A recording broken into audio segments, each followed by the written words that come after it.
一个水门新的啦，结果两边的水，你也看。北门区文山里长冒着大雨走去水门看，发现内底水位竟然比外口的悬，批评政府无怪会引水，代志伫网络传来传去，市府水利局实际访问到当地居民。那个星期9点进前，才会潮位关啊给。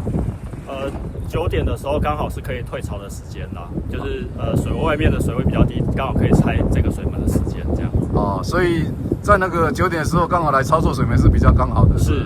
8月初2，南部地区落好大雨，当港透早北门区3点钟累积雨量突破100毫米，正拄着文山里满潮，若是闸门开去，恐惊会活水倒灌入去社区。这个闸门还是由我们专业人员有持续在监控，那也在适当的时机做一个适当的开启。另外，伫丹仔市风台过后，灾区有不少石棉厝遐厝顶，灾民嘛有真侪疑虑，网络顶的资讯真真假假。环保局伫甲车内清代副校长，嘛是动物专家来说明，是毋是地感物质，要如何做清理？石棉我们基本上。